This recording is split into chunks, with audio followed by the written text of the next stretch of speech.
Hello dears, welcome back. നമ്മൾ discuss ചെയ്യുന്നത് നമ്മുടെ ഓഡിറ്റിങ്ങിൻ്റെ ഫസ്റ്റ് മൊഡ്യൂളിൻ്റെ സെക്കൻഡ് പാർട്ടാണ് കേട്ടോ.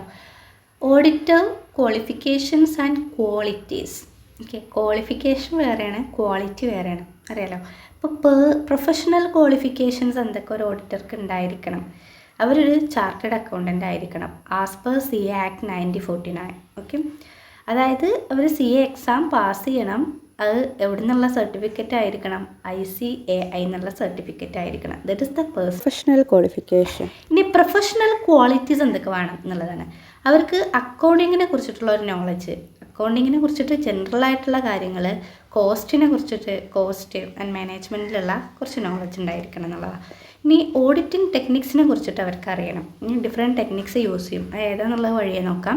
അപ്പോൾ ആ ഓഡിറ്റിംഗ് ടെക്നിക്കിനെ കുറിച്ച് അവർക്കറിയണം. ടാക്സ് ലോസ് അവർക്കറിയണം, മീൻസ് ഇൻകം ടാക്സ് ആവട്ടെ, GST ആവട്ടെ, അതറിയണം. ബിസിനസ് ലോസ് ആൻഡ് എക്കണോമിക്സ് അറിയണം.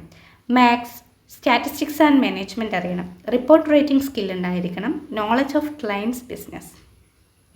അതായത് ഇപ്പോൾ നമ്മളൊരാൾ ഓഡിറ്ററായിട്ട് ക്ഷണിക്കുകയാണ്, മീൻസ് അവർ അപ്പോയിൻറ്റ് ചെയ്യാൻ വേണ്ടിയിട്ട് റെഡിയാണ്. ബട്ട് നമുക്ക് നമ്മുടെ ആ ഒരു ക്ലയൻറ്റ് ഉണ്ടല്ലോ, ആ ബിസിനസ്സിനെ കുറിച്ചിട്ടുള്ള ഒരു നോളജ് നമുക്ക് വേണം. അതാണ് പറയുന്നത്. ദെൻ പേഴ്സണൽ ക്വാളിറ്റീസ് എന്തൊക്കെയാണ്?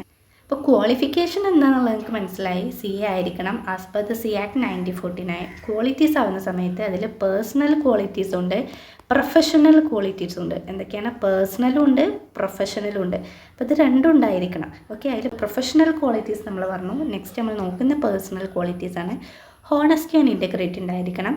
ടാക്ട്ഫുൾനെസ് and common sense, vigilant and curious, methodical and diligent, and impartial and responsible, patience and communication skill, ability to keep secret. ഇതൊക്കെയാണ് പേഴ്സണൽ ക്വാളിറ്റീസ്. ഇനി ടൈപ്സ് ഓഫ് ഓഡിറ്റാണ് നോക്കുന്നത്. Based on organisation type. Organisation ടൈപ്പിൻ്റെ ബേസിൽ നമ്മൾ ഓഡിറ്റിങ്ങിനെ different types ആയിട്ട് classify ചെയ്തിട്ടുണ്ട്. അതിൽ വരുന്നതാണ് സ്റ്റാറ്റ്യൂട്ടറി ഓഡിറ്റ് എന്ന് പറയുന്നത്. സ്റ്റാറ്റ്യൂട്ടറി ഓഡിറ്റ് എന്ന് പറഞ്ഞു കഴിഞ്ഞാൽ ഇറ്റ്സ് റിലേറ്റഡ് ടു ലോ ആയിട്ട് ബന്ധപ്പെട്ടുള്ള, മീൻസ് എന്താണ്, ലോസ് എത്രത്തോളം ഇവർ ലീഗൽ റിക്വയർമെൻറ്റ്സ് ഒക്കെ എത്രത്തോളം ഫുൾഫിൽ ചെയ്യുന്നുണ്ട് എന്നുള്ളതാണ് നോക്കുന്നത്. ഓക്കെ, അപ്പോൾ ഇത് ഡൺ ചെയ്യുക ക്വാളിഫൈഡ് ഓഡിറ്ററാണ്. ഇത് എല്ലാ കമ്പനീസ് ആവട്ടെ, ബാങ്ക് ആവട്ടെ, ഇൻഷുറൻസ് കോപ്പറേറ്റീവ്സ് ആവട്ടെ, ഇവരൊക്കെ ഇത് എന്ത് ചെയ്യണം? ഫ്ലോ ചെയ്യണം. ഗവൺമെൻറ് ഓഡിറ്റ് എന്ന് പറഞ്ഞു കഴിഞ്ഞാൽ ഇത് ഗവൺമെൻറ് ഡിപ്പാർട്ട്മെൻറ്റ്സിനും പബ്ലിക് ബോഡീസിനും വേണ്ടിയിട്ടുള്ളതാണ് ഗവൺമെൻറ് ഓഡിറ്റ് എന്ന് പറയുന്നത്. ഓക്കെ, അപ്പോൾ ഇതെന്ന് പറഞ്ഞു കഴിഞ്ഞാൽ ഗവൺമെൻറ് ഓഡിറ്റ് ഡൺ ചെയ്യുന്നത് controller and audit general of India, അതല്ലെങ്കിൽ അപ്രൂവ്ഡ് ഓഡിറ്റേഴ്സ് ആയിരിക്കും. അതുപോലെ തന്നെ ഇവർ ഈ ഒരു പബ്ലിക്കിൻ്റെ മണി, അതായത് ഗവൺമെൻറ് പബ്ലിക് ബോഡീസ് എന്നൊക്കെ പറയുന്നത് ഇവർക്ക് പബ്ലിക്കിൻ്റെ മണിയാണല്ലോ അവരുടെ കയ്യിലുണ്ടാവുക. അപ്പോൾ ആ എമൗണ്ടൊക്കെ ഇവർ പ്രോപ്പറായിട്ടല്ല യൂസ് ചെയ്യുന്നത് എന്ന് ഉറപ്പ് വരുത്തുന്നതിന് വേണ്ടിയിട്ടാണ് ഇത്തരത്തിലുള്ള ഓഡിറ്റിങ് നടത്തുന്നത് കേട്ടോ. അപ്പോൾ ഇവിടെ എന്തൊക്കെ ടൈപ്പ് ഓഫ് ഓഡിറ്റ് നടത്തുന്നുണ്ട്? Audit of government department, audit of government company, audit of statutory corporation, ഇതൊക്കെയാണ് ഇവിടെ നടക്കുന്ന ഓഡിറ്റ് എന്ന് പറയുന്നത്. ദെൻ പ്രൈവറ്റ് ഓഡിറ്റ് എന്ന് പറഞ്ഞു കഴിഞ്ഞാൽ it's a voluntary audit for personal or partnership firms.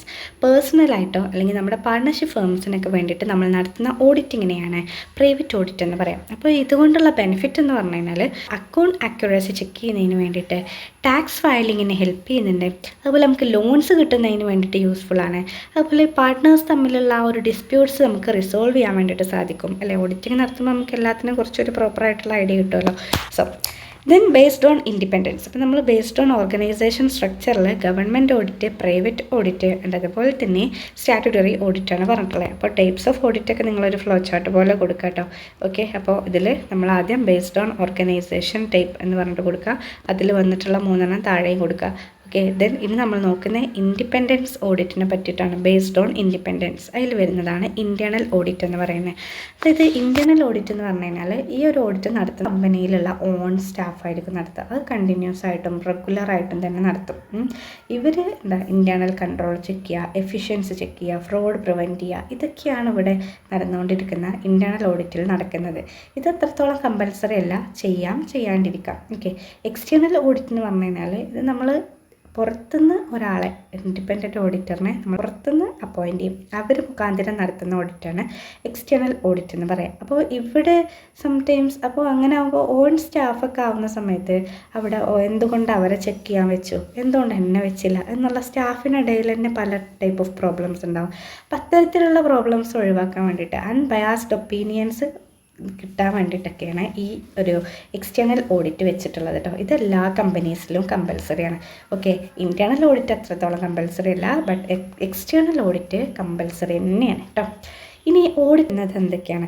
Based on method അല്ലെങ്കിൽ conduct of audit based on മെത്തേഡ്സിൻ്റെ ബേസിൽ നമ്മൾ ഓഡിറ്റിനെ കണ്ടിന്യൂസ് ഓഡിറ്റ് എന്ന് പറഞ്ഞു കഴിഞ്ഞാൽ ഇത് എപ്പോഴും നമ്മൾ നടത്തും. Through out the year daily പോലെ തന്നെ നമ്മൾ നടത്തും.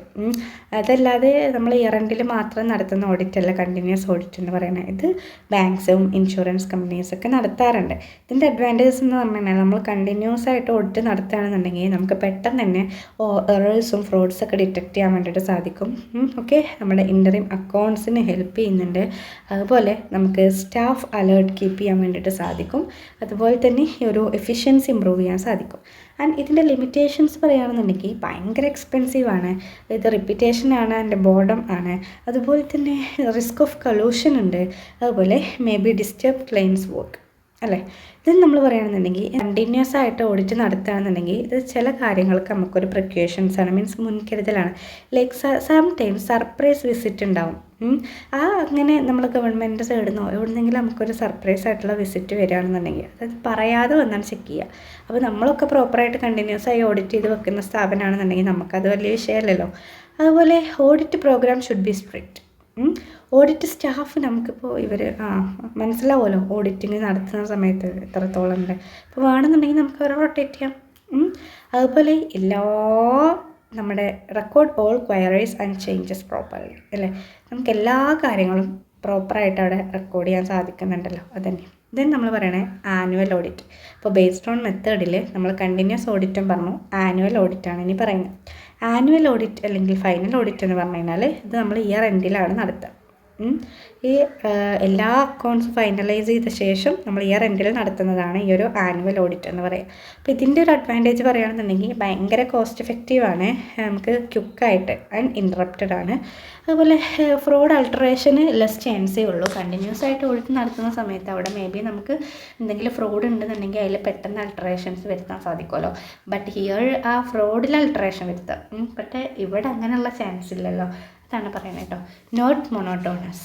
ഇനി നമ്മൾ പറയണത് ലിമിറ്റേഷൻസ്. ലിമിറ്റേഷൻ പറയുമ്പോൾ ചില ഫ്രോഡ് അവിടെ കിടക്കുന്നുണ്ടാവും. അതുപോലെ ലിമിറ്റഡ് ടൈമേ ഉള്ളൂ. ടെസ്റ്റ് ചെക്കിങ്ങിൻ്റെ റിലൈസ് ഓൺ ടെസ്റ്റ് ചെക്കിങ്. അതുപോലെ നോട്ട് സ്യൂട്ടബിൾ ഫോർ ലാർജ് ബിസിനസ്സിനൊന്നും സ്യൂട്ടബിൾ അല്ല. അവിടെയൊക്കെ നമ്മൾ ഇടയ്ക്കിടയ്ക്ക് നടത്തണം. അല്ല ലാർജ് ബിസിനസ്സിലൊക്കെ പോയിട്ട് ഇയർ എൻഡിൽ മാത്രം പോയി ചെക്ക് ചെയ്യാൻ നിന്നാലേ തീർന്ന്. ഇൻ്ററിം ഓഡിറ്റ് എന്ന് പറഞ്ഞു കഴിഞ്ഞാൽ എന്താ? Interim bonus, interim audit, interim account, ഇതൊക്കെ നിങ്ങൾ കേട്ടിട്ടുണ്ടാവും. ഇത് പറഞ്ഞു കഴിഞ്ഞാൽ ഇടക്കാല ഓഡിറ്റാണ്. മീൻസ് എന്താ വെച്ച് കഴിഞ്ഞാൽ നമ്മളിപ്പോൾ ഒന്ന് പറഞ്ഞത് കണ്ടിന്യൂസ് ആയിട്ട് നടത്തുന്നതും ഒന്ന് പറഞ്ഞത് എന്താണ് ഇയർ എൻഡിൽ നടത്തുന്നതും അല്ലേ. അപ്പോൾ അതിനിടയിൽ നമ്മൾ വീണ്ടും നടത്തുക, അതിനെയാണ് എന്തെന്ന് പറയുന്നത് ഇൻ്ററിം ഓഡിറ്റ് എന്ന് പറയുക. അതായത് ഇപ്പോൾ ഒരു വർഷം തന്നെ 2 തവണയൊക്കെ നടത്തുക, അങ്ങനത്തെ ഓഡിറ്റിങ്ങിനെയാണ് നമ്മൾ എന്തെന്ന് പറയുക ഇൻ്ററിം ഓഡിറ്റ് എന്ന് പറയുക. മീൻസ് ഒരു 6 months ഒക്കെ കൂടുമ്പോൾ. ഓക്കെ, അപ്പോൾ അതിൽ വരുന്ന അഡ്വാൻറ്റേജസ് എന്താ? നമുക്ക് ഭയങ്കര നേരത്തെ തന്നെ ഫ്രോഡ് ഡിറ്റക്ട് ചെയ്യാൻ സാധിക്കും. ഇൻ്ററിം റിപ്പോർട്ട്സ് പ്രിപ്പയർ ചെയ്യാൻ സാധിക്കും. ഫൈനൽ ഓഡിറ്റ് നമുക്കൊന്ന് സ്പീഡപ്പ് ആക്കാൻ പറ്റും, ബിക്കോസ് ഇപ്പോഴത്തെ ഓഡിറ്റ് നടത്തിയുള്ളൂ അതുകൊണ്ട്. അതുപോലെ സ്റ്റാഫ് എപ്പോഴും റിമെയിൻ അലേർട്ടായിരിക്കും. ദെൻ ബാലൻസ് ഷീറ്റ് ഓഡിറ്റ് ഉണ്ട്. ബാലൻസ് ഷീറ്റ് ഓഡിറ്റ് എന്ന് പറഞ്ഞു കഴിഞ്ഞാൽ ഇവിടെ എന്താ നമ്മുടെ ബാലൻസ് ഷീറ്റിലുള്ള ഐറ്റംസ് ഉണ്ടാവുമല്ലോ, അത് വെരിഫൈ ചെയ്യുന്ന ഒരു ഓഡിറ്റിംഗ് ആണ് എന്ത് ബാലൻസ് ഷീറ്റ് ഓഡിറ്റ് എന്ന് പറയുക. അസറ്റ്, ലാബിലിറ്റീസ്, ക്യാപിറ്റൽ, ഈ സംഭവങ്ങളൊക്കെ. ഒക്കേഷണൽ ഓഡിറ്റ് എന്ന് പറഞ്ഞു കഴിഞ്ഞാൽ എപ്പോഴാണോ അത് ആവശ്യം വരുന്നത് അപ്പോഴാണ് നടത്തും, എല്ലാം റെഗുലറായിട്ടൊന്നും നടത്തൂല. അതായത് ഇപ്പോൾ ഇത് സ്പെഷ്യൽ ഇവൻറ്റ്സ് ഓർ ഡൗട്ടൊക്കെ ഉണ്ടെന്നുണ്ടെങ്കിൽ മാത്രം നടത്തുന്ന ഓഡിറ്റാണ് ഒക്കേഷണൽ ഓഡിറ്റ് എന്ന് പറയാം. കംപ്ലീറ്റ് ഓഡിറ്റ് എന്ന് പറഞ്ഞു കഴിഞ്ഞാൽ എല്ലാ ബുക്സും അക്കൗണ്ട്സും ഫുള്ളായിട്ട് ചെക്ക് ചെയ്ത് കണ്ടുള്ള ഓഡിറ്റിങ്ങിനെയാണ് കംപ്ലീറ്റ് ഓഡിറ്റ് എന്ന് പറയാം. പാർഷ്യൽ ഓഡിറ്റ് എന്ന് പറഞ്ഞു കഴിഞ്ഞാൽ ഏതെങ്കിലും ഒരു സ്പെസിഫൈഡ് പീരീഡിൽ ഏതെങ്കിലും ഒരു പാർട്ട് മാത്രം എടുത്ത് ചെക്ക് ചെയ്യുന്നതിനെയാണ് പാർഷ്യൽ ഓഡിറ്റ് എന്ന് പറയാം. ഓക്കെ, ഇത് നമ്മൾ സ്പെസിഫിക് ഒബ്ജക്റ്റീവ്സിൻ്റെ ബേസിൽ നടത്തുന്ന ഒബ്ജക്റ്റീവ്സിൻ്റെ ബേസിൽ നടത്തുന്ന ഓഡിറ്റാണ്. അതിൽ ക്യാഷ് ഓഡിറ്റാണ് ഫസ്റ്റ് വരുന്നത്. ക്യാഷ് ഓഡിറ്റ് എന്ന് പറഞ്ഞു കഴിഞ്ഞാൽ നമ്മൾ ക്യാഷ് റെസിപ്റ്റും ക്യാഷ് പേയ്മെൻറ്റ്സും മാത്രം ഓഡിറ്റ് നടത്തുക. സ്പെഷ്യൽ ഓഡിറ്റ് എന്ന് പറഞ്ഞു കഴിഞ്ഞാൽ നമ്മൾ സ്പെസിഫിക് ഫാക്റ്റ് എന്തെങ്കിലും ഫൈൻഡ് ചെയ്യുന്നതിന് വേണ്ടിയിട്ട് അല്ലെങ്കിൽ എന്തെങ്കിലും സ്പെഷ്യൽ പർപ്പസിന് വേണ്ടിയിട്ട് നടത്തുന്നതാണ് സ്പെഷ്യൽ ഓഡിറ്റ് എന്ന് പറയുന്നത്. ഓപ്പറേഷണൽ ഓഡിറ്റ് എന്ന് പറഞ്ഞു കഴിഞ്ഞാൽ ഡിഫറെൻറ്റ് ഡിപ്പാർട്ട്മെൻറ്റ്സ് ഒരു കമ്പനിയിൽ ഉണ്ടാവും അല്ലേ. അപ്പോൾ ഓരോ ഡിപ്പാർട്ട്മെൻറ്റും എങ്ങനെയാണ് അവർ വർക്ക് ചെയ്യുന്നത്, എങ്ങനെയാണ് അവർ ഫംഗ്ഷനിങ് ചെയ്യുന്നത്, അവരുടെ ഫങ്ഷൻസൊക്കെ അവരെങ്ങനെയാണ് വർക്ക് ചെയ്യുന്നത് എന്നുള്ളത് ഒന്ന് ചെക്ക് ചെയ്യുക. എത്രത്തോളം എഫിഷ്യൻ്റ് ആണ് എന്നുള്ളത് ചെക്ക് ചെയ്യുന്നതിനെയാണ് ഓപ്പറേഷണൽ ഓഡിറ്റ് എന്ന് പറയുക. പ്രൊപ്രൈറ്ററി ഓഡിറ്റ് എന്ന് പറഞ്ഞു കഴിഞ്ഞാൽ എന്താണ്?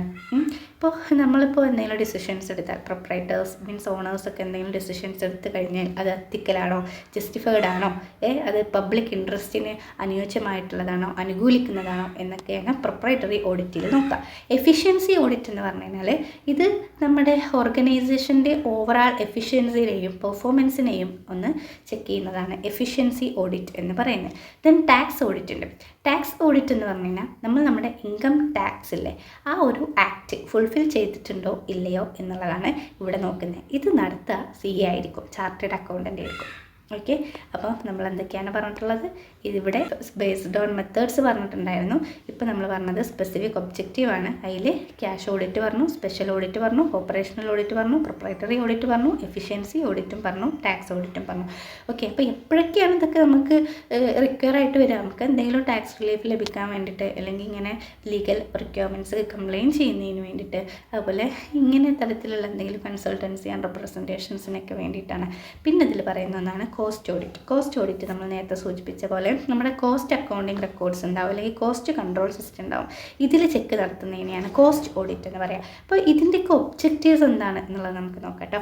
ഇതിൻ്റെ ഒബ്ജക്റ്റീവ്, കോസ്റ്റ് ഓഡിറ്റിങ്ങിൻ്റെ ഒബ്ജക്റ്റീവ് എന്താണ്? അതായത് നമ്മുടെ കോസ്റ്റ് എൻട്രീസ് വെരിഫൈ ചെയ്യുന്നതിന് വേണ്ടിയിട്ട്, കോസ്റ്റ് പ്രിൻസിപ്പിൾസ് ചെക്ക് ചെയ്യുന്നതിന് വേണ്ടിയിട്ട്, ലേബർ എഫിഷ്യൻസി മെറ്റീരിയൽ അസസ് ചെയ്യുന്നതിന് വേണ്ടിയിട്ട്, എക്സ്റ്റേണൽ ഓഡിറ്റേഴ്സിനെ ഹെൽപ്പ് ചെയ്യാൻ വേണ്ടിയിട്ട്, ഫ്രോഡ് എറേഴ്സ് ഒക്കെ ഡിറ്റക്ട് ചെയ്യാൻ വേണ്ടിയിട്ട്. മാനേജ്മെൻറ്റ് ഓഡിറ്റ് എന്ന് പറഞ്ഞു കഴിഞ്ഞാൽ ഇവിടെ എന്താണ് ഓഡിറ്റ് ചെയ്യുന്നത്? Managerial actions, decisions, plans and പോളിസീസിനെയാണ് ഇവിടെ ഓഡിറ്റ് നടത്തുന്നത്. അപ്പോൾ ഇതിൽ വരുന്ന ഒബ്ജക്റ്റീവ്സ് പറയുകയാണെന്നുണ്ടെങ്കിൽ ഓർഗനൈസേഷണൽ ഗോൾസ് ഐഡൻറ്റിഫൈ ചെയ്യാൻ സാധിക്കും. അതുപോലെ സ്പോട്ട് വീക്ക്നെസ്, അതുപോലെ തന്നെ help improve coordination, review functional performance.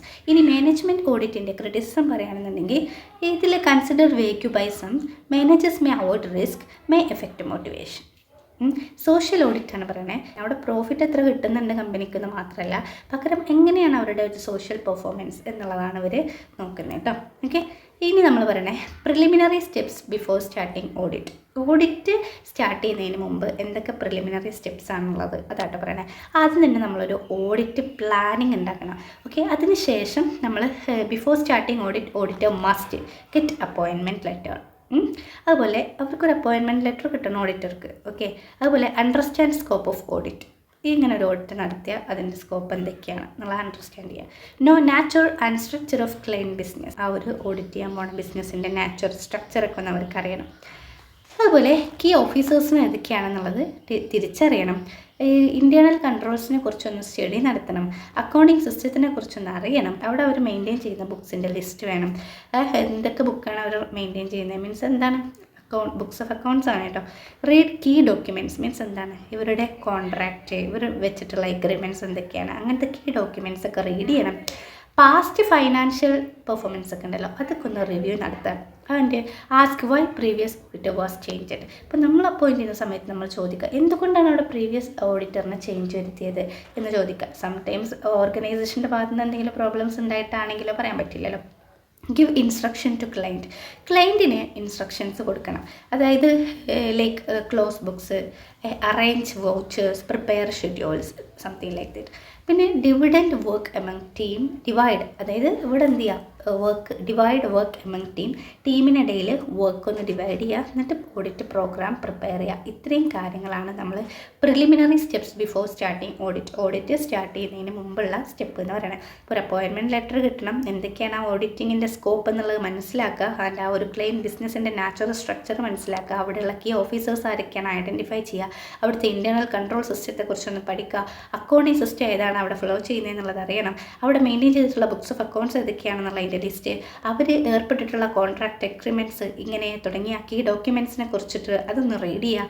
അതുപോലെ അവിടുത്തെ പാസ്റ്റ് ഫൈനാൻഷ്യൽ പെർഫോമൻസ് ഒക്കെ ഒന്ന് റിവ്യൂ നടത്തുക. അതുപോലെ എന്തുകൊണ്ടാണ് ഓഡിറ്റേഴ്സിന് അവിടെ ചേഞ്ച് വരുത്തിയത് നോക്കുക. ക്ലയൻസിന് ആവശ്യമായിട്ടുള്ള ഇൻസ്ട്രക്ഷൻസ് കൊടുക്കുക. വർക്കേഴ്സിന് ഇടയിൽ ആ ഒരു വർക്കിനെ ഡിവൈഡ് ചെയ്ത് കൊടുക്കുക. And finally audit programme prepare ചെയ്യുക എന്നുള്ളതാണ്. അപ്പോൾ ഇനി നമ്മൾ പറഞ്ഞത് എന്തൊക്കെ ഓഡിറ്റ് ടെക്നിക്കാണ് യൂസ് ചെയ്യുന്നത്, അല്ലെങ്കിൽ എന്തൊക്കെ മെത്തേഡ്സ് ആണ് യൂസ്ഡ് ഡ്യൂറിങ് ഓഡിറ്റിൻ്റെ ടൈമിൽ യൂസ് ചെയ്യാം. ഫസ്റ്റ് വൺ ആണ് വൗച്ചിങ് എന്ന് പറയാം. വൗച്ചിങ് എന്ന് പറഞ്ഞു കഴിഞ്ഞാൽ ഇവിടെ ചെക്കിംഗ് ദ പ്രൂഫ്, ബിൽ അല്ലെങ്കിൽ റെസിപ്റ്റ് ഒക്കെ ഉണ്ടാവില്ലേ, ചെക്കിംഗ് ദ പ്രൂഫ്സ്. വൗച്ചിങ് എന്ന് പറഞ്ഞു കഴിഞ്ഞാൽ നമ്മൾ അവിടെയുള്ള ബില്ല്, റെസിപ്റ്റ് അങ്ങനത്തെ കാര്യങ്ങളൊക്കെ ചെക്ക് ചെയ്യുക, മീൻസ് പ്രൂഫ്സ് ചെക്ക് ചെയ്യുന്നതിനെയാണ്. കൺഫർമേഷൻ എന്ന് പറഞ്ഞു കഴിഞ്ഞാൽ അതായത് asking third parties to confirm balances ഒക്കെ കൺഫേം ചെയ്യുന്നതിന് വേണ്ടിയിട്ട് തേർഡ് പാർട്ടിനോട് ഒന്ന് ചോദിക്കുക. ഓക്കെ. ആൻഡ് അതുപോലെ തന്നെ എൻക്വയറി നടത്തുക. അതായത് ഇപ്പോൾ ഇപ്പോൾ നമ്മുടെ മാനേജ്മെൻറ്റ് നിങ്ങളോടൊരു കാര്യം ഓഡിറ്ററായി പോകുന്ന സമയത്ത് ഓഡിറ്റേഴ്സിനോട് ആ ഓർഗനൈസേഷനെ കുറിച്ചിട്ടുള്ള ഏകദേശം എല്ലാ കാര്യങ്ങളും പറഞ്ഞു കൊടുത്തിട്ടുണ്ടാകും. ബട്ട് മേ ബി സംടൈംസ് ഈ ഒരു കാര്യങ്ങൾ ഉറപ്പാണോ കറക്റ്റാണോ എന്ന് അറിയുന്നതിന് വേണ്ടിയിട്ട് ഒരു എൻക്വയറി നടത്തും. അത് സ്റ്റാഫിൽ നിന്നും ഇൻഫർമേഷൻസ് കളക്ട് ചെയ്യുകയാണ് ചെയ്യുക. റീകൺസിലിയേഷൻ എന്ന് പറഞ്ഞു കഴിഞ്ഞാൽ എന്താണ്? ഇവിടെ റീകൺസിലിയേഷൻ എന്ന് പറഞ്ഞു കഴിഞ്ഞാൽ എന്താ, ഇവിടെ നമുക്കറിയാലേ ബാങ്ക് സ്റ്റേറ്റ്മെൻറ്റ്, ക്യാഷ് ബുക്കും അല്ലേ, അതറിയാലോ. ബാങ്ക് റീകൺസിലിയേഷൻ അക്കൗണ്ടൊക്കെ നിങ്ങൾ പഠിച്ചിട്ടുണ്ടാവുമല്ലോ. അപ്പോൾ ഇവിടെ എന്താണ്, രണ്ട് റിലേറ്റ് ചെയ്തിട്ടുള്ള അക്കൗണ്ട് ഉണ്ടാവും. അതിന് നമ്മളൊന്ന് മാച്ച് ചെയ്ത് നോക്കുക. മീൻസ് എന്താ, നമുക്കറിയാം ബാങ്ക് റീകൺസിലിയേഷൻ അക്കൗണ്ട് എന്ന് പറഞ്ഞു കഴിഞ്ഞാൽ നമ്മുടെ ബാങ്ക് സ്റ്റേറ്റ്മെൻറ്റിലും നമ്മുടെ ക്യാഷ് ബുക്കിലും വരുന്ന ആ ഒരു വേരിയേഷൻസ് ഉണ്ടോ ഇല്ലേ, അത് മാച്ചാണോ എന്നുള്ളതൊക്കെ നോക്കുകയാണ് ചെയ്യുന്നത്. ഫിസിക്കൽ എക്സാമിനേഷൻ എന്ന് പറഞ്ഞു കഴിഞ്ഞാൽ എന്തൊക്കെ ആക്ച്വലി അവിടെയുള്ള അസറ്റ് ഏതൊക്കെ അവിടെ എക്സിസ്റ്റൻസ് ചെയ്തിട്ടുണ്ട് എന്നുള്ളതാണ് നോക്കുന്നത്. പിന്നെ ടെസ്റ്റ് ചെക്കിങ് എന്ന് പറഞ്ഞു കഴിഞ്ഞാൽ ഈ സാമ്പിൾ ട്രാൻസാക്ഷൻസ് എടുത്തിട്ടൊന്ന് ജസ്റ്റ് ഒന്ന് ചെക്ക് ചെയ്ത് നോക്കുക. അതുപോലെ പിന്നെ പറയുന്നത് ഫൈനാൻഷ്യൽ സ്റ്റേറ്റ്മെൻറ്റ്സ് ഒക്കെ ഒന്ന് അനാലിസിസ് നടത്തുക. പിന്നെ സ്ക്രൂട്ടിനിറ്റി, സൂക്ഷ്മ പരിശോധന, സ്കാനിങ് നടത്തുകയാണ് അവിടെ. എറേഴ്സിനെ ഒന്ന് ക്വിക്കായിട്ട് റിവ്യൂ നടത്തുകയാണ് അവിടെ ചെയ്യുന്നത്. എക്സ്റ്റൻഷൻ വെരിഫിക്കേഷൻ എന്ന് പറഞ്ഞു കഴിഞ്ഞാൽ വീണ്ടും എന്ത് ചെയ്യാണ്, നമ്മൾ കാൽക്കുലേഷൻസ് ഒക്കെ അവിടെ ഒന്നുകൂടി റീചെക്ക് നടത്തുക. പോസ്റ്റിംഗ് വെരിഫിക്കേഷൻ മീൻസ് എന്താണ്, വെരിഫൈങ് എൻട്രീസ് പോസ്റ്റഡ് കറക്റ്റ്ലി. അതായത് പോസ്റ്റിംഗ് വെരിഫിക്കേഷൻ എന്ന് പറഞ്ഞു കഴിഞ്ഞാൽ അവിടെയുള്ള എൻട്രീസ് ഇല്ലേ അത് കറക്റ്റായിട്ട് തന്നെയാണ് പോസ്റ്റ് ചെയ്തിട്ടുള്ളത് എന്നുള്ളത് വെരിഫൈ ചെയ്യുക. ഡോക്യുമെൻ്ററി എക്സാമിനേഷൻ എന്ന് പറഞ്ഞു കഴിഞ്ഞാൽ നമ്മൾ ഡോക്യുമെൻറ്റ്സ് സ്റ്റഡി നടത്തുകയാണ് ചെയ്യുന്നത്. ഒബ്സർവേഷൻ എന്ന് പറഞ്ഞു കഴിഞ്ഞാൽ എന്താണ്, നമ്മൾ ചില കാര്യങ്ങൾ ഇങ്ങനെ ഒബ്സർവ് ചെയ്തുകൊണ്ടിരിക്കൂലേ, അതാണ് പറയണത് കേട്ടോ. പിന്നെ ഫൂട്ടിങ് എന്ന് പറഞ്ഞു കഴിഞ്ഞാൽ നമ്മൾ adding columns to verify totals verify ചെയ്യാൻ വേണ്ടിയിട്ട് എന്ത് ചെയ്യുക, കോളംസ് ഒന്ന് ആഡ് ചെയ്യുക താഴെ നിന്ന്. ഫ്ലോ ചാർട്ടിംഗ് എന്ന് പറഞ്ഞു കഴിഞ്ഞാൽ visual diagrams of process flow അല്ലേ, അത് വിഷ്വൽ ഡയഗ്രാംസ് കൂടെ നമ്മൾ യൂസ് ചെയ്യുക. അത് യൂസ് ചെയ്യുന്ന സമയത്ത് നമുക്ക് മനസ്സിലാവും എന്തൊക്കെ കാര്യങ്ങളാണ് ഇതിൽ ആഡ് ചെയ്തിട്ടുള്ളത്, ആഡ് ചെയ്യാത്തത് എന്നൊക്കെ നമുക്ക് മനസ്സിലാവും. ഓക്കെ. പിന്നെ നമ്മൾ പറയണേ auditing and assurance standard, AAS means എന്താ, ഓഡിറ്റിംഗ് ആൻഡ് അഷുറൻസ് സ്റ്റാൻഡേർഡാണ്. അപ്പോൾ ഇത് ഓരോ സ്റ്റാൻഡേർഡ്സ് ഉണ്ട് ഇതിനെ നമ്മൾ യൂസ് ചെയ്യും. അതായത് ഈ നമ്മൾ പറഞ്ഞിട്ടുണ്ടായിരുന്നു ICAI ഡെവലപ്പ് ചെയ്തിട്ടുള്ള സ്റ്റാൻഡേർഡ്സ്, അതുപോലെ തന്നെ ഇപ്പോൾ കമ്പ്യൂട്ടേഴ്സൊക്കെ വെച്ചാണ് ഓഡിറ്റിംഗ് നടത്തുന്നതെന്ന് നമ്മൾ സൂചിപ്പിച്ചിട്ടുണ്ടായിരുന്നു അല്ലേ. അപ്പോൾ ഇവിടെ എന്ന് പറഞ്ഞു കഴിഞ്ഞാൽ ഓഡിറ്റിംഗ് നടത്തുമ്പോൾ ഈ ഒരു AAS സ്റ്റാൻഡേർഡില്ലേ അത് നോക്കുക. അപ്പോൾ അതിൽ AAS സ്റ്റാൻഡേർഡ് അത് മീൻസ് എന്താണ്, ഓഡിറ്റ് അല്ലേ, ഓഡിറ്റിംഗ് ആൻഡ് അഷുറൻസ് സ്റ്റാൻഡേർഡ് 1 എന്താണ് പറയണത്, അവിടെ പറയുന്നത് ബേസിക് പ്രിൻസിപ്പിൾസ് ഓഫ് ഓഡിറ്റ് ആണ്. ആൻഡ് 2 ആണെങ്കിൽ objective and scope of financial audit, 3 ആണെങ്കിൽ documentation, 4 fraud and errors, 5 audit evidence, 6 risk and internal control, 7 using work of internal auditor, 8 ആണെന്നുണ്ടെങ്കിൽ audit planning. അങ്ങനെ നമുക്ക് ഏകദേശം 28ഓളം സ്റ്റാൻഡേർഡ്സ് പഠിക്കാനുണ്ട് കേട്ടോ. അപ്പോൾ ഇത് നിങ്ങളുടെ ടെക്സ്റ്റിൽ ഭയങ്കര വൈഡായിട്ടാകും കൊടുത്തിട്ടുണ്ടാവുക. അപ്പോൾ നിങ്ങൾ ഇതൊന്ന് ജസ്റ്റ് ഒന്നെങ്കിൽ പോസ്റ്റ് ചെയ്ത് സ്ക്രീൻഷോട്ട് എടുക്കുക, അതെല്ലാം എന്നുണ്ടെങ്കിൽ നമ്മുടെ വാട്സപ്പ് നമ്പറിൽ കോൺടാക്റ്റ് ചെയ്താൽ ഈ PDF നിങ്ങൾക്ക് ലഭിക്കുന്നതായിരിക്കും കേട്ടോ. അപ്പോൾ നിങ്ങൾ എന്ത് ചെയ്യുക, അതൊക്കെ വെച്ചിട്ട് നന്നായിട്ട് തന്നെ പഠിക്കുക. ഈ ഒരു ടേബിളും വെക്കുക, ആൻഡ് നിങ്ങളുടെ ടെക്സ്റ്റ് നോക്കിയിട്ട് നന്നായിട്ട് പഠിക്കുക. ഇനി ഇതിൽ പറയുന്ന ബേസിക് പ്രിൻസിപ്പിൾസ് ഓഫ് ഓഡിറ്റിംഗ് ആണ്. ആസ്പർ നമ്മൾ പറഞ്ഞു ഓഡിറ്റിംഗ് ആൻഡ് അഷുറൻസ് സ്റ്റാൻഡേർഡ് 1 പറഞ്ഞിട്ടുള്ളത് ബേസിക് പ്രിൻസിപ്പിൾസ് ഓഫ് ഓഡിറ്റിംഗ് ആണ്. അപ്പോൾ അതിൽ പറഞ്ഞിട്ടുള്ള ബേസിക് പ്രിൻസിപ്പിൾസിൽ എന്തൊക്കെ കാര്യങ്ങളാണ് പറഞ്ഞിട്ടുള്ളത് എന്നാണ് ഇവിടെ താഴെ തന്നിട്ടുള്ളത്. ഇൻറ്റഗ്രിറ്റി ആൻഡ് ഒബ്ജക്റ്റിവിറ്റി, ഓക്കെ, അതുപോലെ confidentiality, skill and competence, responsibility of work done by others, auditor is responsible even if work is delegated. നമ്മൾ നേരത്തെ പറഞ്ഞു ഇവർ വർക്ക് ഡെലിഗേറ്റ് ചെയ്യുന്ന വർക്കേഴ്സിന് ഇടയിൽ വർക്ക് ഡെലിഗേറ്റ് ചെയ്യും നമ്മൾ പറഞ്ഞു. അപ്പോൾ അങ്ങനെ ഡെലിഗേറ്റ് ചെയ്തിട്ട് ആ വർക്കേഴ്സിൻ്റെ ഭാഗത്തു നിന്ന് എന്തെങ്കിലും ഫോൾട്ട് വന്നിട്ടുണ്ട് എന്നുണ്ടെങ്കിൽ അതിൻ്റെ റെസ്പോൺസിബിലിറ്റി ഓഡിറ്റർക്കാണ്. അതിനിപ്പോൾ ആ ഒരു വർക്ക് ഡെലിഗേറ്റ് ചെയ്ത സമയത്ത് ആ വർക്കറാണ് ആ ഒരു ഫോൾട്ട് വരുത്തിയിട്ടുള്ളത് എന്നുണ്ടെങ്കിൽ പോലും ഇവിടെ അതിൻ്റെ റെസ്പോൺസിബിലിറ്റി വരുന്നത് ഓഡിറ്റർക്കാണ്. ഡോക്യുമെൻറ്റേഷൻ എന്ന് പറഞ്ഞു കഴിഞ്ഞാൽ നമ്മൾ പ്രോപ്പറായിട്ട് നമ്മുടെ വർക്കിംഗ് പേർപ്പസ് എല്ലാം പ്രോപ്പറായിട്ട് കീപ്പ് ചെയ്യണം. പ്ലാനിങ് എന്ന് പറയുന്നത് work must be well plan. നമ്മുടെ ആ ഒരു പ്രോഗ്രാമില്ലേ വർക്ക് എന്തായിരിക്കണം, വെൽ പ്ലാൻഡ് ആയിരിക്കണം. ഓഡിറ്റ് എവിഡൻസ് എന്ന് പറഞ്ഞു കഴിഞ്ഞാൽ നമ്മൾ ഓഡിറ്റ് എവിഡൻസ് മീൻസ് എന്താണ്, നമുക്ക് മതിയായിട്ടുള്ള പ്രൂഫ് നമ്മൾ കളക്ട് ചെയ്യണം. ഓരോ കാര്യങ്ങളും നമ്മൾ ഓഡിറ്റ് ചെയ്യുമ്പോൾ ആ റിപ്പോർട്ട് ചെയ്യുമ്പോൾ അതിൻ്റെ പ്രൂഫും വേണം എന്നുള്ളതാണ് കേട്ടോ. ഓഡിറ്റ് എവിഡൻസ് വേണം. ഇൻറ്റേർണൽ കൺട്രോൾസ് എന്താണെന്നുള്ളത് നമുക്ക് അണ്ടർസ്റ്റാൻഡ് ചെയ്യണം. അത് നിങ്ങൾക്ക് ഡീറ്റെയിൽ ആയി അണ്ടർസ്റ്റാൻഡ് ചെയ്യാം നെക്സ്റ്റ് മൊഡ്യൂളിലൂടെ കേട്ടോ. ഓഡിറ്റ് കൺക്ലൂഷൻ ആൻഡ് റിപ്പോർട്ടിങ് നമ്മൾ നടത്തുമ്പോൾ അതും എന്തിൻ്റെ ബേസിലായിരിക്കണം, എവിഡൻസിൻ്റെ ബേസിലായിരിക്കണം എന്നുള്ളതാണ്. അപ്പോൾ ഇതാണ് just basic principles of auditing എന്ന് പറയുന്നത്. Integrity and objectivity, that means എന്താണ്, നമ്മൾ ഫെയർ ആയിട്ട് അല്ലെങ്കിൽ ഹോണസ്റ്റ് ആയിട്ടായിരിക്കണം ബിഹേവ് ചെയ്യേണ്ടത്. കോൺഫിഡൻഷ്യാലിറ്റി എന്ന് പറഞ്ഞു കഴിഞ്ഞാൽ അവിടെ സീക്രട്ട് ഉണ്ടാവും അല്ലേ. ഈ ഒരു ഓഡിറ്റിംഗ് എന്നൊക്കെ പറയുന്നത് എന്താ, ഒരു സംഭവം ഒരു ഓർഗനൈസേഷനിൽ നമ്മളൊരു ഓഡിറ്ററായി അപ്പോയിൻറ്റ് ചെയ്താൽ നമ്മൾ അവിടുത്തെ ഓഡിറ്ററാണ്. നമ്മൾ അവിടുത്തെ ഓഡിറ്ററായി കഴിഞ്ഞ് കഴിഞ്ഞാൽ ആ ഓർഗനൈസേഷൻ്റെ എല്ലാ കാര്യങ്ങളും നമുക്കറിയാം. അപ്പോൾ അത് നമ്മൾ എന്ത് ചെയ്യുക, സീക്രട്ടായിട്ട് തന്നെ വെക്കുക. അതല്ലാതെ ഇവിടുന്ന് കിട്ടിയ കാര്യം അവിടെ കൊണ്ടുപോയി ചോർത്തി കൊടുക്കുന്ന പരിപാടി ഉണ്ടല്ലോ, ചാരപരിപാടി, അത് പാടില്ല. സ്കിൽസ് ആൻഡ് കോമ്പിറ്റൻസ് എന്ന് പറഞ്ഞു കഴിഞ്ഞാൽ പ്രോപ്പറായിട്ടുള്ള സ്കില്ല് നമ്മുടെ ഓഡിറ്റർക്ക് ഉണ്ടായിരിക്കണം. അതിന് ആവശ്യമായിട്ടുള്ള ട്രെയിനിങ് അവർക്ക് കൊടുക്കുക എന്നൊക്കെ തന്നെയാണ്. നമ്മൾ നേരത്തെ സൂചിപ്പിച്ച പോലെ responsibility for work done by other, auditor is responsible. Documentation പറയുകയാണെന്നുണ്ടെങ്കിൽ വർക്കിംഗ് പേർപ്പസൊക്കെ പ്രോപ്പറായിട്ട് കീപ്പ് ചെയ്യാം. അതുപോലെ പ്ലാനിങ് ആണെന്നുണ്ടെങ്കിൽ നമ്മൾ ഓരോ വർക്കിനും വെൽ പ്ലാൻഡ് ആയിരിക്കണം. ഓഡിറ്റ് എവിഡൻസ് എന്ന് പറഞ്ഞു കഴിഞ്ഞാൽ നമ്മൾ ഓരോ കാര്യങ്ങളും അവിടെ റിപ്പോർട്ട് ചെയ്യുന്നുണ്ടെന്നുണ്ടെങ്കിലും അതിന് പ്രോപ്പറായിട്ടുള്ള എവിഡൻസ് നമ്മളെടുത്ത് വേണം, അത് കീപ്പ് ചെയ്യും വേണം. ആ എവിഡൻസിൻ്റെ ബേസിലായിരിക്കും നമ്മൾ റിപ്പോർട്ടിങ്ങും കൺക്ലൂഷനും നടത്തുന്നുണ്ടാവുക. ഇൻറ്റേർണൽ കൺട്രോൾസ് എന്താണെന്നുള്ളത് നമ്മൾ അറിയും വേണം. ഇനി ഈ ഒരു മൊഡ്യൂളിൽ നിങ്ങൾ കുറച്ച് ഡിഫറൻസസ് പഠിക്കാനുണ്ട്. ഓഡിറ്റിങ്ങും ഇൻവെസ്റ്റ്മെൻറ്റും ചാപ്റ്ററിൽ നമ്മൾ ഡിഫറൻസസ് പഠിക്കാനുണ്ട്. ഓഡിറ്റിങ്, ഇൻവെസ്റ്റ്മെൻറ്റ്, അങ്ങനെ ഓഡിറ്റിങ്, അക്കൗണ്ടിങ്, ഇങ്ങനെയൊക്കെ ഡിഫറൻസസ് പഠിക്കാനുണ്ട്. What are the differences between, ഈ ഡിഫറൻസസ് ആണെങ്കിൽ ചോദിക്കുകയും ചെയ്യും. ഒരുപാട് ഡിഫറൻസസ് ഇതിൽ പഠിക്കാനുണ്ട്. അതൊക്കെ നിങ്ങളോട് ചോദിക്കുകയും ചെയ്യും. അപ്പോൾ അത് നിങ്ങൾ മനസ്സിലാക്കി പഠിക്കുക. അത് ഞാൻ ഈ ഒരു സ്ലൈഡിലൊന്നും ഉൾപ്പെടുത്തിയിട്ടില്ല. വേണമെന്നുണ്ടെങ്കിൽ നെക്സ്റ്റ് പാർട്ടിൽ അത് കൊടുക്കുക. അത് വേണമെന്നുണ്ടെങ്കിൽ നിങ്ങളത് പറയുക, അതല്ലെങ്കിൽ നമ്മൾ സെക്കൻഡ് മൊഡ്യൂളിലോട്ട് പോകും കേട്ടോ. ഓക്കെ, അപ്പോൾ നിങ്ങളത് റെഫർ ചെയ്യുന്നുണ്ടെങ്കിൽ നിങ്ങൾ റെഫർ ചെയ്യുക. അതെല്ലാം അതുകൂടി ഉൾപ്പെടുത്താമായിരുന്നു അല്ലെങ്കിൽ ഉൾപ്പെടുത്തണം എന്നുണ്ടെന്നുണ്ടെങ്കിൽ നിങ്ങളൊന്ന് പറയാം കേട്ടോ.